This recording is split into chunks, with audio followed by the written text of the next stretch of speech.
What's up, everybody? It's your boy, Brandon, back with another edition of the Macro Insights podcast. But first, before we get started, a little disclaimer. I am not a financial advisor, and the guest is not giving financial advice. So everything you hear on this podcast is strictly opinion and should not be taken as financial advice. We disclose if we have any holdings discussed in this podcast, and you should not be following us as financial advisors. You should discuss this with professionals before you get involved or invested. And as always, it's not financial advice. So please, please, please take this strictly as our opinions and for entertainment purposes only. Now let's get into the show. Hello, hello, hello, and welcome to another edition of the Macro Insights podcast.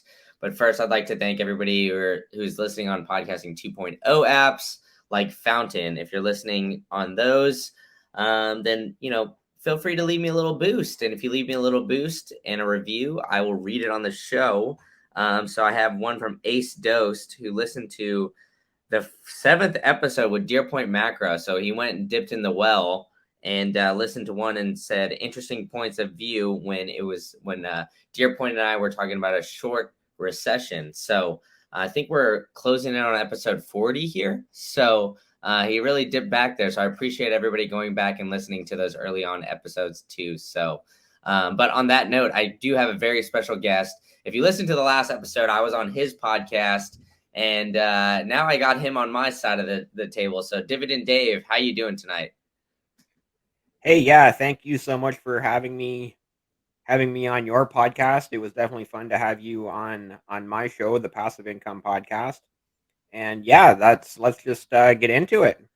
Yeah, for sure. So to get started, I always like to ask everybody, what kind of got you started in investing and, how you kind of got to where you're at today. So I like to leave it a little broad and open-ended. So just go ahead and run with it. Okay, so like I pre-warned you, this could be a little bit long-winded. So bear with me as I tell my story basically. So I guess for context first, right now I'm 49 years old.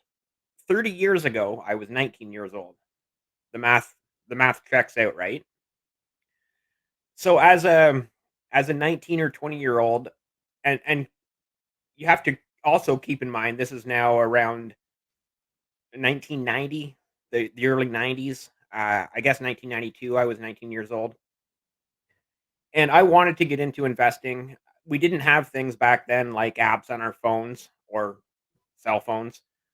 We didn't have the internet. We had, books in a library. And I had read some books, and you could still get general knowledge from those books, which was great, right? Obviously. I read one book called The Wealthy Barber. It's not as talked about as much anymore, but it's still a very good book. That book, The Wealthy Barber, preached two things. Number one being pay yourself first, which is still a thing to this day, obviously.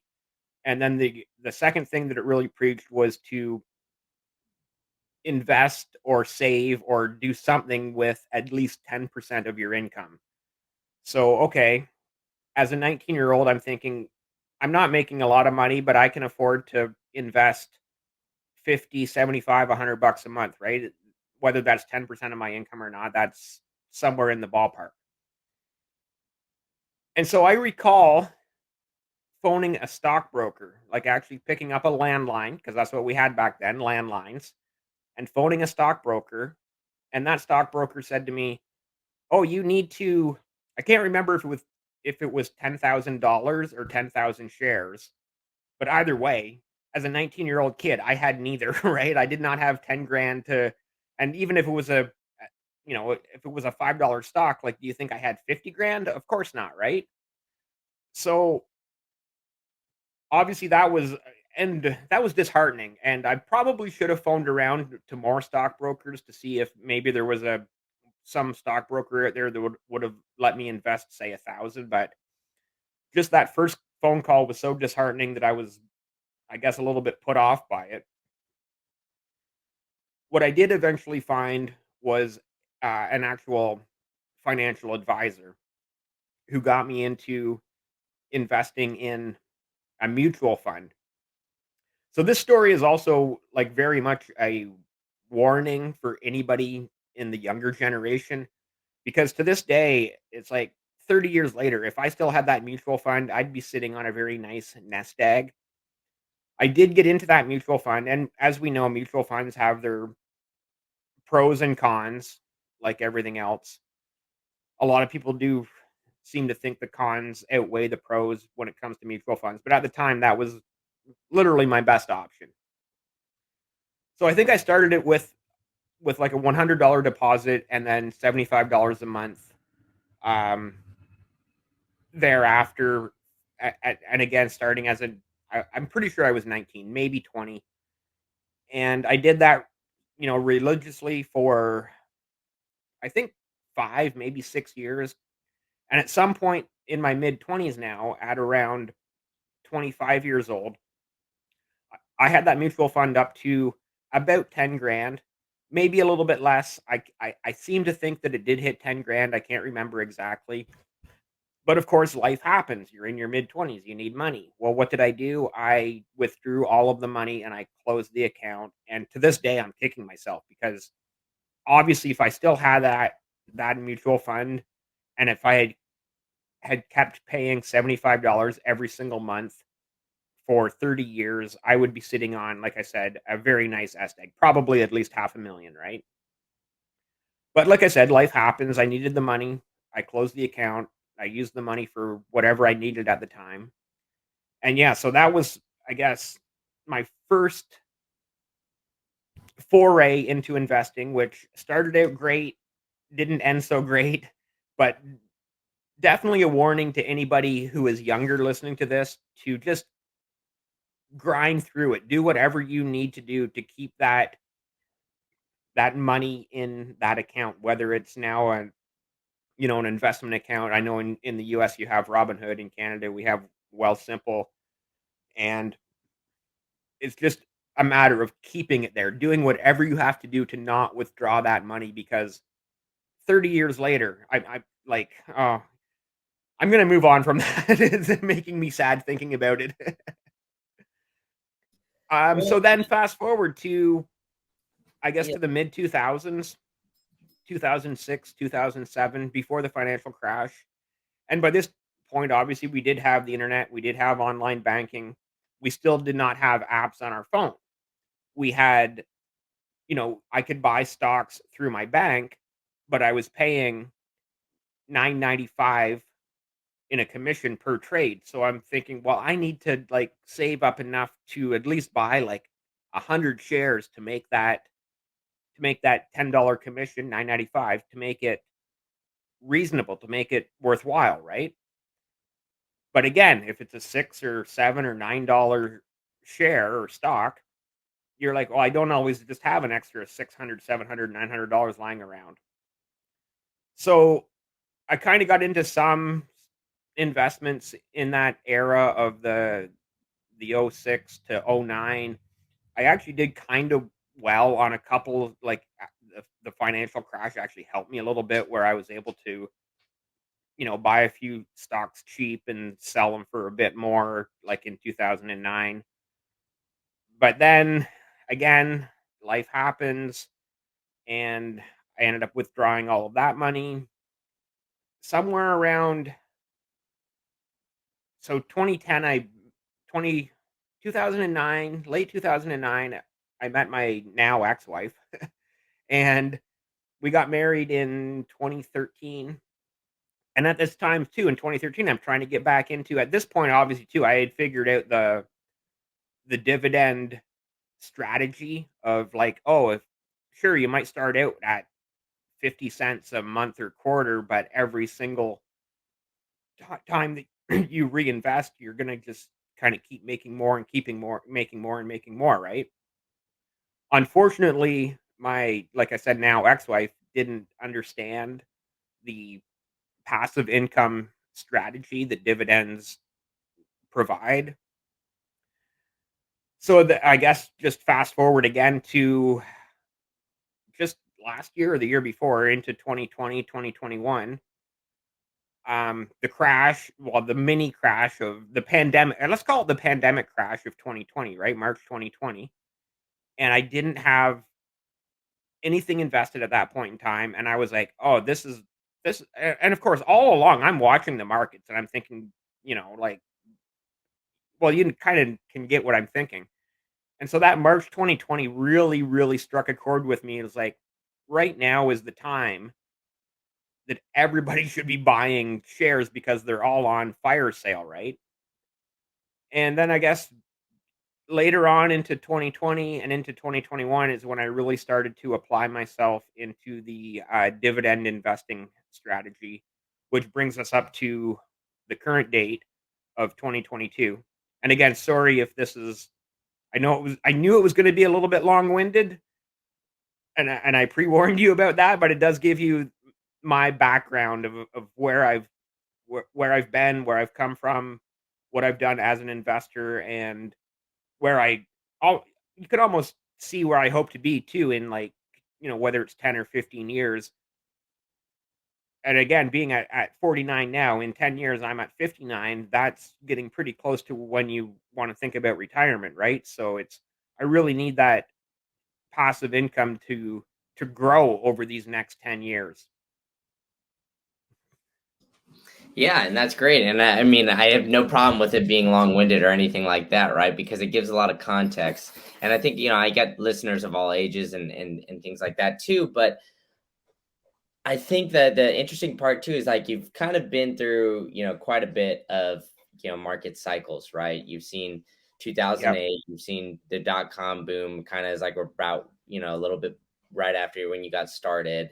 So you've seen a lot of things go up and down, right? So I mean, I guess what has been your biggest takeaway? And obviously you've seen a lot of life events too. So, you know, That's a obviously nice way of saying you're old. no, but I mean, I'm just yeah, I guess so, right? But I mean, at the same time, it's like, right, you've gone through, marriage and whatnot and other things like that too. Unfortunately, it didn't work out the way you initially planned, but you've seen a lot of things, and so you understand too that everybody's ideal strategy, right, is buy and hold on to those things forever. But sometimes you can't do that, right? So I guess what's the biggest advice and like lesson that you learned from going through these market cycles and just Yeah. kind of being an investor through a lot of different turns in your own personal life as well. So again, just for more context, talking about what I've lived through, and this is I was obviously a little bit younger in for Black Monday. I believe that was 1987. I think I was 13 years old, maybe 14 years old. But I remember that market crash, and it seemed like it was going to be like.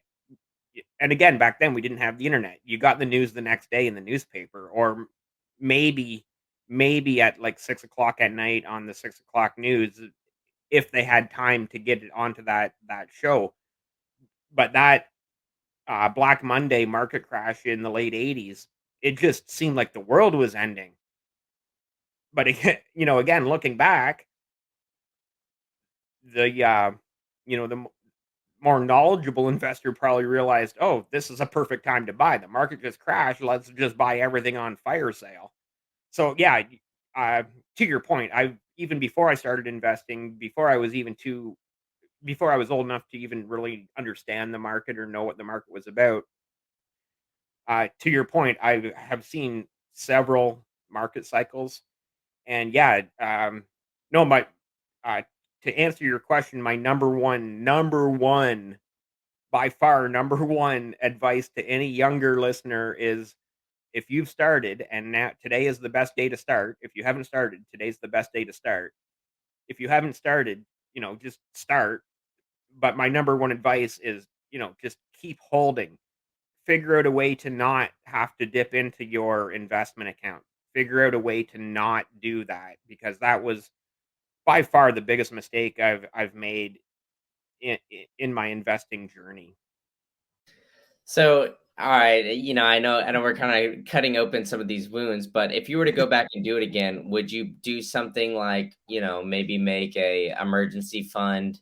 I know like a lot of financial advisors kind of talk about that for like, maybe 3 to 6 months or something like that, in a savings account or something along those lines? Like, what kind of thing would you maybe change your strategy to, I guess, prevent maybe that sell off? Yeah, so great question, and yeah, we all have these regrets in life, so you can't really look at it like that because no matter what it's in, everybody has regrets in life, whether it's love or money or anything else. There's always regrets in life, and yeah, if I could do it again, which we can't, so I think that's another thing to point out is you can't go back in time. I can't just hop in that DeLorean and go back to 1985, right? Which is funny. um, yeah, obviously, yeah, having an emergency fund is crucial. At the time, I had never even. Again, this is going back to when all of your knowledge was supplied either by school, which when it comes to finances, even to this day, schools do not teach you any kind of financial literacy. So my only education was relying on books in a library. And yeah, so but having an emergency fund, if I had even known the term back then, could have been life changing. That's I think that's all I can really say to answer that question, to be honest. Yeah, and like I said, I wasn't saying it so you can go back and regret or whatnot, but I'm saying it more so for maybe some of those younger listeners out there who are kind of just getting started, right? Because Yeah, I think that there's like a level of risk that, and maybe there's like a risk tolerance that the younger generation, like maybe even a little younger than me, has right now, just from kind of seeing these COVID shooting up, and maybe the shit coin, Dogecoin kind of thing, like people kind of just jumping into these cryptos and whatnot, that has made a lot of people just kind of FOMO right. into a lot of these things and expect, like, hey, there's going to be another thing where I can get rich with a little bit of money, right? I mean, Yeah, I go around to some of these places and they're like, all right, what penny stock is going to end up turning into $10 or something so I could 20, 30x you know, my money, and they're not really expecting these just general kind of compound returns, and just like the old belief of just slowly putting into a mutual fund or stacking slowly, and then you'll get rich over time, and then really truly benefiting from that compound interest. And so I think like that's where a lot of people my age and younger have kind of lost track of that, and that's where I'm a little worried that people are kind of going to get in trouble, right? Because like, I mean, you said that earlier with the dividend strategy, it might be 50 cents a quarter or something like that, but you keep continually stacking on that every paycheck or what have you. Like that 50 cents will turn into $1, then it'll turn into two, then it'll turn into four, and it just kind of keep going. And as you continually reinvest, then eventually you don't even need to put any money in, and as all of a sudden you're making thousands of dollars every right. quarter, and it's just continuing to grow. So I think that it's you know obviously we wish things turned out a little bit different, and you're sitting a millionaire and telling us about how lucky you were because you were holding on to everything, but I think there's lessons to be learned there I too. think, yeah, there's definitely a life lesson to be learned there for sure, and so I hope some people take this. Don't feel sorry for me. I still have a decent life. Like I own half. I like to say I own half of my house. The bank owns the other half, but at least I have a roof over my head. Um, I have a decent job and like everything. The majority of things in my life are paid for. I can keep up with my bills and all that, so it's not like I'm hurting. I did have a point though a couple points to your last statement. One, for people your age and like you said, some of your younger listeners, I think you know how lucky you are these days to, like I said, you have, and even me at 49, I figured it out. I have an app on my phone. I punch into my phone. I go do, and I buy stocks and I buy dividends, right? And so obviously huge fundamental change between looking in the newspaper the next day in 1991 to see if your stock went up or down compared to today where the information is just right at your literally at your fingertips all day, every day, right? So it's a huge advantage if you know how to use your phone properly. You know how to use your phone for apps, not just wasting your time all day on Instagram and whatever other social media, Facebook and whatnot, where you're just literally wasting your time all day. Don't waste your time on social media. Use things like, you can waste your time on Twitter, obviously, as well. But if you're following the right accounts, and both you and I are following a lot of great accounts on Twitter that are teaching you things and learning things, you're sharing information. It's just an incredible time for that information sharing. So that I guess that's kind of my point number one to your just last statement. And point number two, you started talking about crypto and people hoping to just like find the next whatever that's going to skyrocket, which made me think of last year. Remember when Shiba Inu just went off the rails, and sure, lots of people made money, but so many people were buying on the way up, and you see it in stocks also, in penny stocks. I know we talked previously about like the meme stocks, AMC and GameStop and whatnot, and people are buying at the top because it's the popular thing. They heard about it on Reddit or whatever, and it's great if you get in on the floor and sell at the top, but so many people hear about it later when it's the news. So it's like they're buying the news, but the old saying is buy the rumor, sell the news. So by the time it's the news, I think we talked about this on my podcast a little bit about, by the time it's the news, you've already missed out.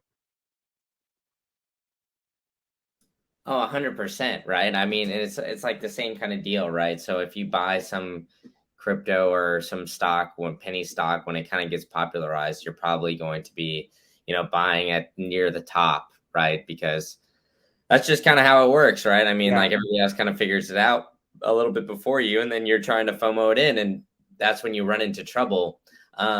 And I think we kind of saw a lot of that in COVID too, right? We saw like the immediately run up and then the immediate crash. But we're kind of in an interesting time that a lot of newer investors haven't seen.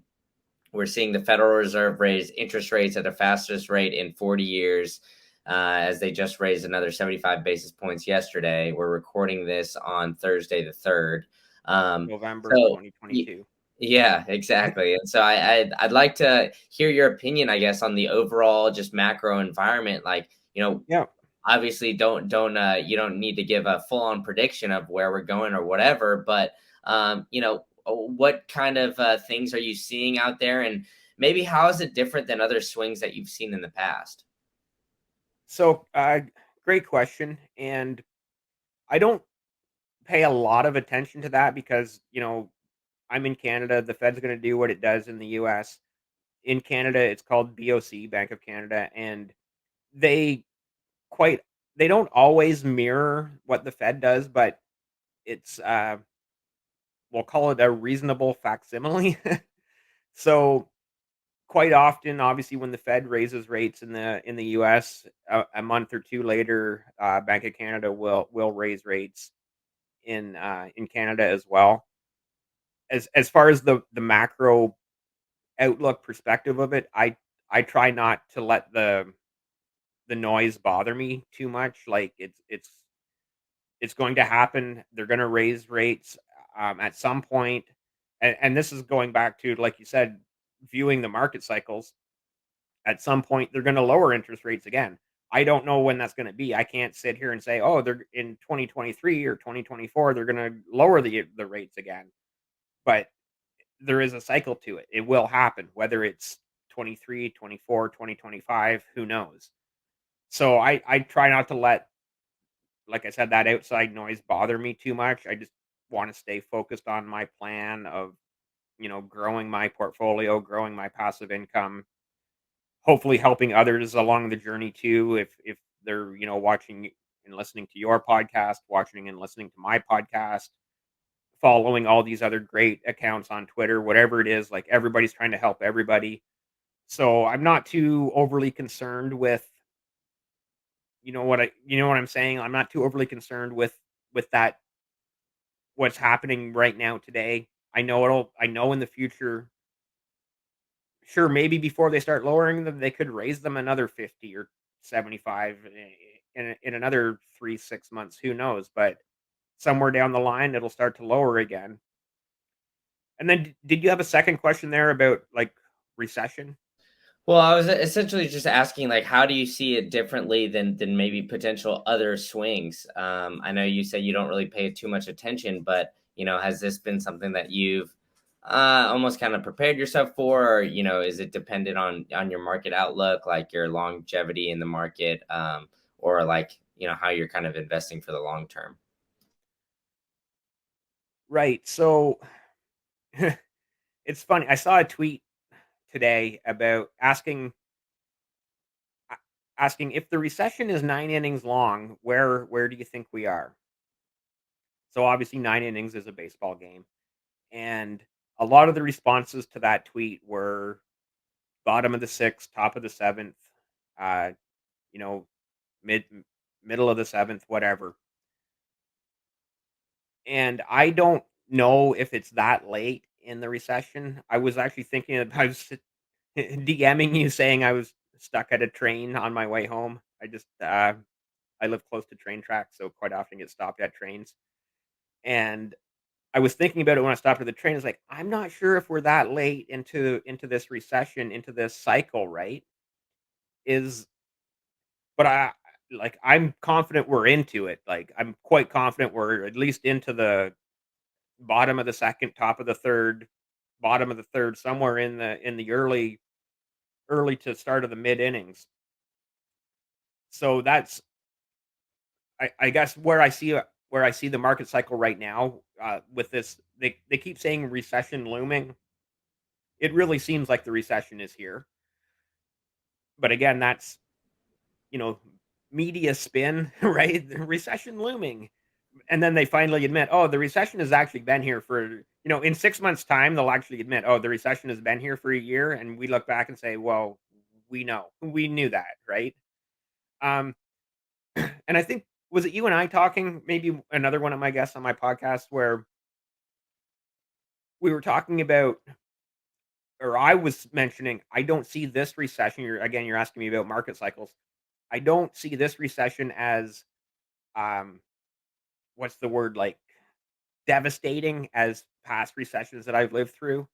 Again, like I said, I saw that market crash in the late '80s. There was the majority of the '90s seemed to be a recession, and I don't see this recession and having anywhere near that teeth. Again, I could be wrong, just my opinion. I'm not an economist. I don't know this for fact. This is just my opinion. Obviously, not financial advice by any means. Uh, and I think it was you and I saying, like, how can you have a recession and a labor shortage at the same time? It To me, it doesn't add up. It doesn't make sense. So where's the give, right? Like what gives? Any thoughts on how you can have a recession and a labor shortage at the same time?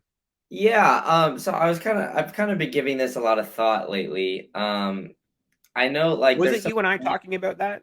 I don't know. I think we kind of mentioned it, but I don't know if we talked about like a brief one because I personally think it's going to be kind of bloody, and I don't know if that's because of just my lack of experience and not really being through any of these different recessions and whatnot.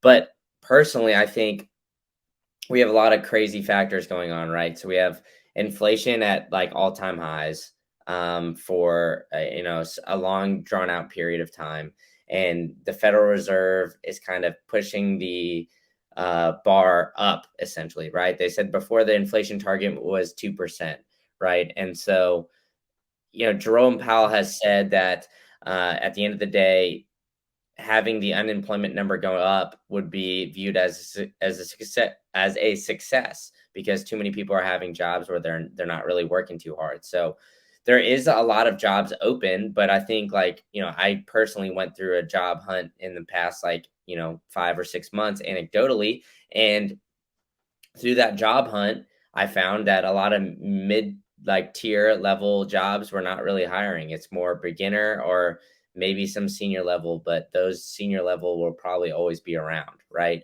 And Right. so it was mostly just beginner and starter level jobs. So if you're kind of in that mid tier, people don't really want to pay you what you were making before because these tech companies were, paying a lot more than you probably deserved and whatnot. And so people are either having to take pay cuts or, they're maybe not seeing as much of a increase when they're jumping from job to job. Granted, there's still those scenarios that's happening, but I just think that we're kind of at this place now where, it's kind of like this mid this like little inflection point. And I think a lot of companies are going to start laying off a bunch of people. There's going to be a lot of talent out there. There's more competition for jobs. But you know, the inflation number kind of scares me because their Fed has now said that the target is going from 2 to 4%, where in America it was kind of like standard, like every year you get a 3% raise because inflation target is 2%, so you get that 1% extra. Well, now are people going to be saying, well, okay, the Fed's target's 4%, I need a 5% every raise, and then everybody's capex expenditures go up 5% every year instead of 3. And so because of that, obviously things are going to increase, and we've already got high elevated prices. We're starting to see rent kind of slow down and go down a bit in the US, but like, is it going to go down by a lot? I don't know, because like at the same time, people are still not really able to afford houses. So, that family that was normally going to buy a house, and maybe they're, a couple that's a nurse and an engineer, as Shane on my spaces always says, like, once a nurse and an engineer can't really afford a house with both of their wages, that's when you're starting to run into problems. Well, I still think we're at that point where, interest rates are going to keep going up on mortgages. And so maybe the overall price is going down, but the monthly payments are still going to be skyrocketed.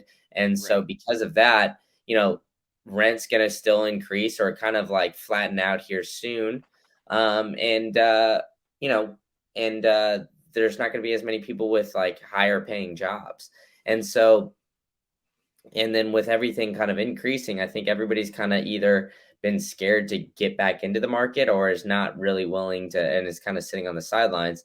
So I think personally, like we've kind of, I don't know if we've hit the bottom, but maybe we're kind of close on it. Depends on, some other macroeconomic factors, like if another war breaks out or whatnot. I know the US just deployed some more troops over to Ukraine. So that could be another factor too. Another world war breaks out. But I think even if that doesn't break out, I think we're going sideways for a long period of time.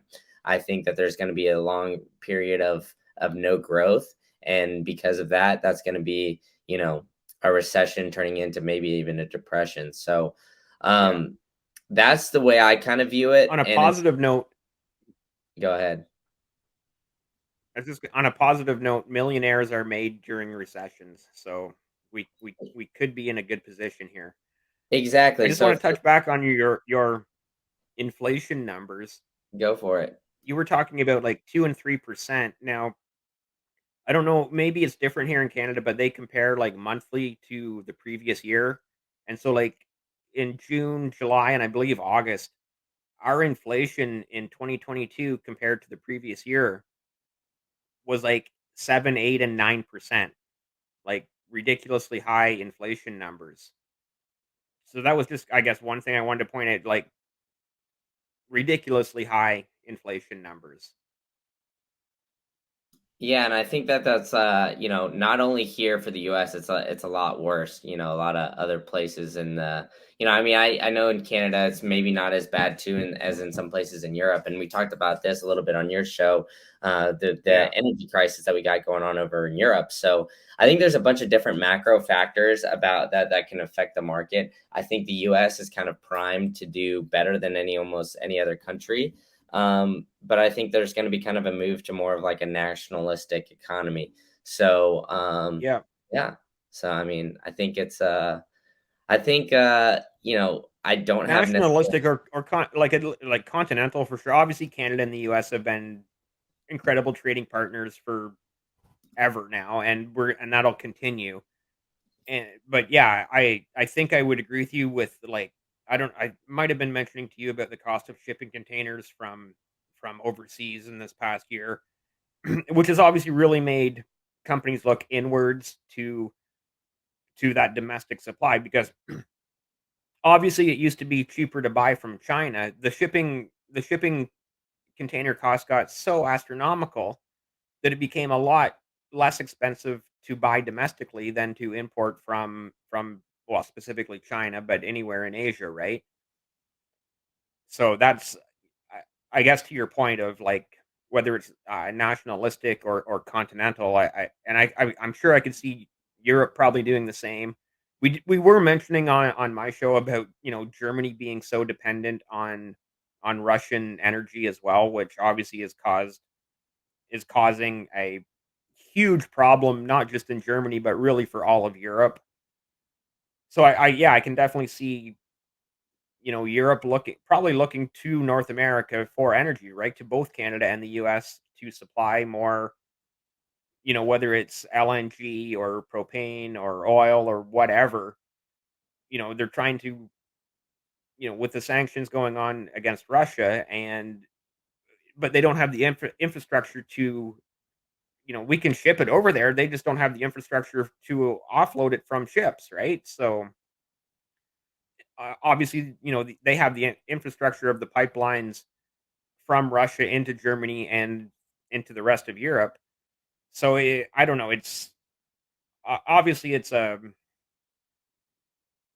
what is catastrophe the right word? I'm not sure, but it's a mess. And again, I'm not an economist. I'm not a global affairs expert by any means.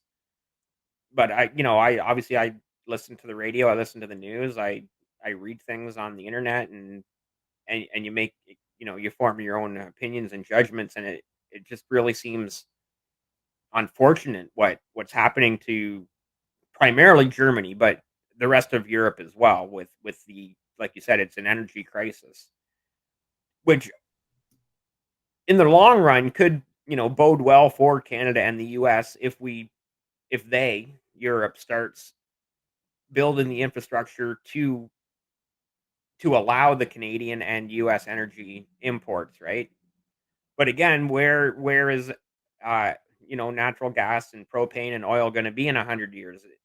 We don't know, right? Like that's a whole other podcast. You could talk all day about where fossil fuels were going to be in 100 years. Yeah, for sure. And yeah, that's a rabbit hole we don't need to jump into right now. But on that note, too, what kind of industries and sectors are you kind of looking at? Given all these factors, what kind of things are you looking at, and what do you like in the next, I don't know, 5, 10 years? Yeah, great question. So there are a few energy stocks that I have. Well, yeah, they're small positions in Algonquin Power and Suncor Energy, which obviously I buy them through the TSX, the Toronto Stock Exchange.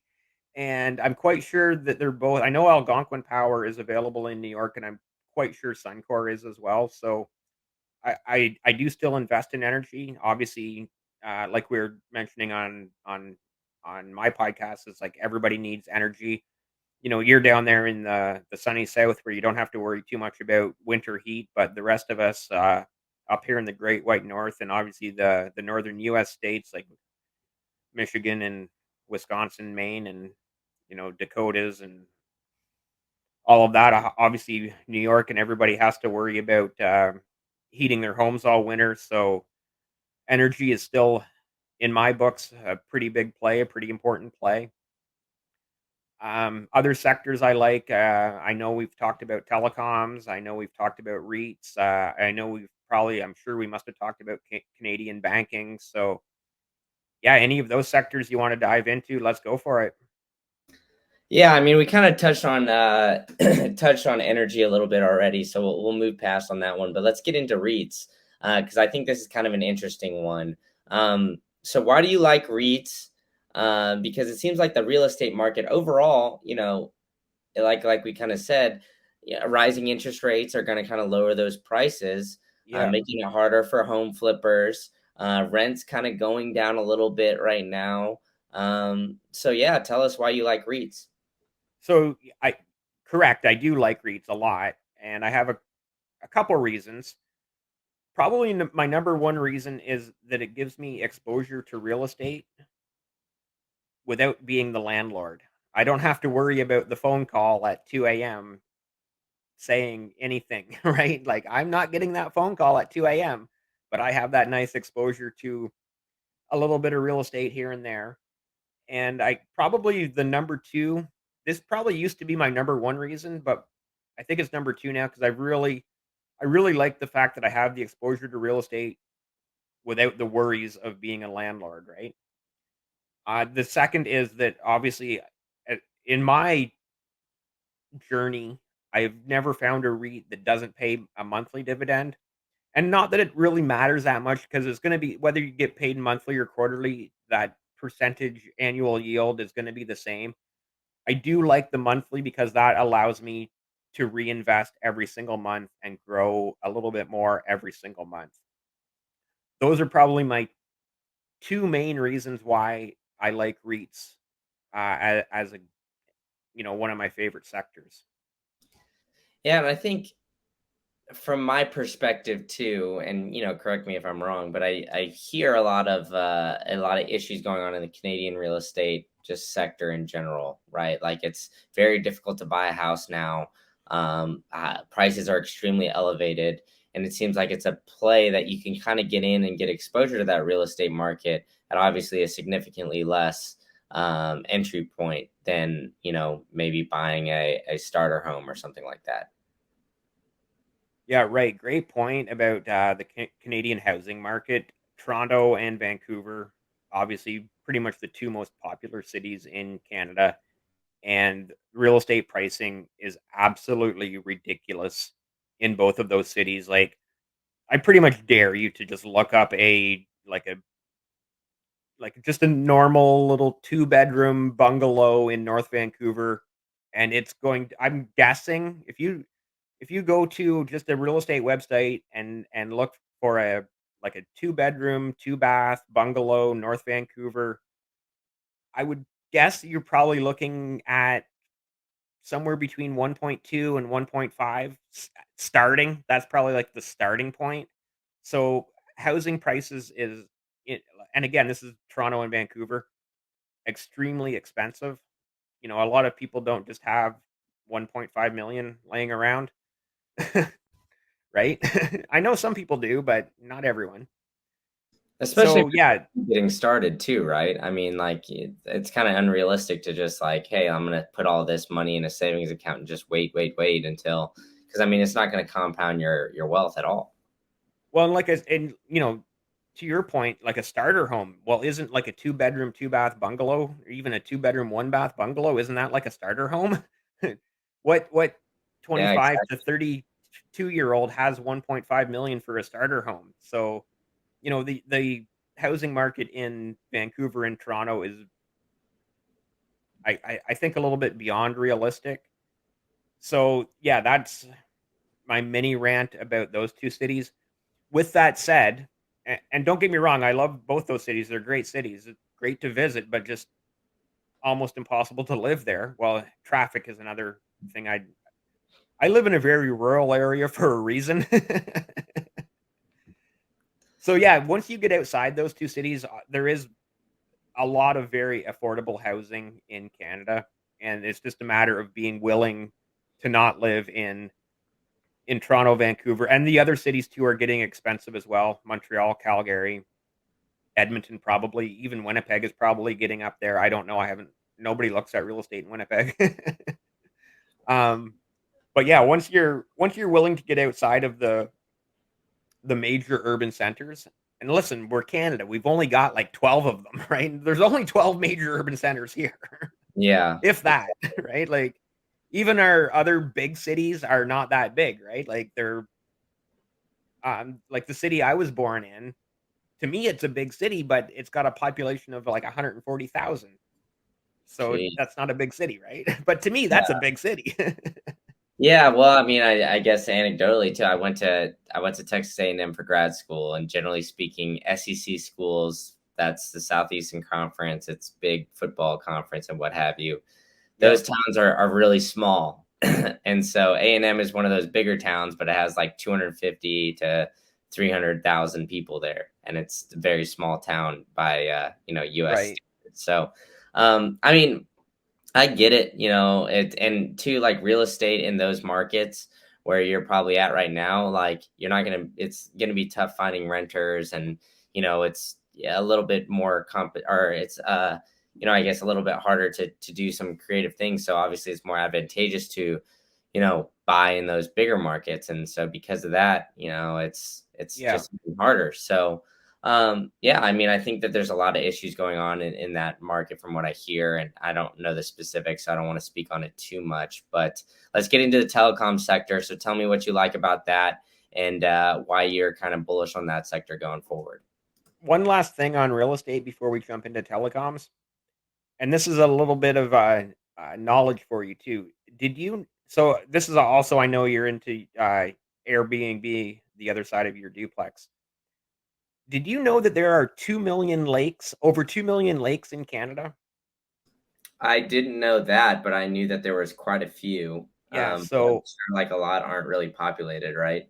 right, but there are a lot of cottages and cabins on a lot of these lakes, and so from an Airbnb perspective, I'm sure there would be great potential on so many of those properties.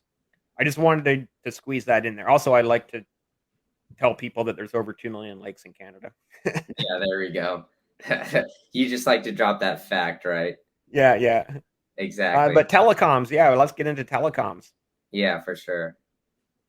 So basically, we have three major players in telecoms in Canada, being Bell Canada, TELUS, and Rogers Communications. And they have also become media companies as well. Uh, so Bell owns different like Sportsnet stations, and actually, I think their division is called Bell Media. They have a Bell Media and several other companies under that umbrella. I would say Bell's the biggest. It's definitely the oldest of the big three. There are some regional players as well. MTS, which is Manitoba, which I just found out the other day was purchased or merged with Bell, so you can kind of see what happened there. Same with SaskTel, Saskatchewan Telephone. I think they are still independent of the big three, but basically, more or less, those big three are all again, my opinion, not a financial advice, but all good investments. I have started dollar cost averaging into Bell. Um, yeah, and that, it's the only reason. Well, a couple reasons I use Bell myself as my provider. So I think I mentioned to you, or a few people have heard, that I jokingly, half jokingly, but probably will buy enough Bell that their dividends will pay me to buy TELUS. That's just sort of something that I'm trying to do on the side for fun. But more long term, um, I want to buy enough Bell to pay my cell phone bill. So they pay a quarterly dividend. Let's say my cell phone bill is $100 a month, and I just basically want to get that up to $300 every quarter, so they're paying me to pay them. There we go. Hey, so you're just recycling their money. That's smart. That's awesome. So good for you on that. That's Hopefully you can keep going through with that. And yeah, I mean, I think like telecoms overall, like we're going into a more digital world, right? So more people are working remote. Essentially, you need internet to survive at this point. Like I don't know how Yeah, most people live their day-to-day life if they don't have internet. So I think that's going to kind of a trend that's continuing. And so it'll be an interesting play going forward. That there's obviously going to be winners and losers, like there is in every sector. But I think if you can pick a winner, it'd be pretty profitable for you going forward. So I like that play too, and I'll start to look into that, as I don't really have too much exposure for that myself. Um, but yeah, on that note, I always wrap it up with one final question. So, what advice do you have for any investor that's kind of getting started, and to kind of get them to get started in an extremely volatile time? People are seeing all over the news the market is crashing here or there. yeah, Like, how do you convince somebody like, hey, the best time to get started in investing is today? Yeah, great question. Um, I'm not sure if I'm the best person to take advice from.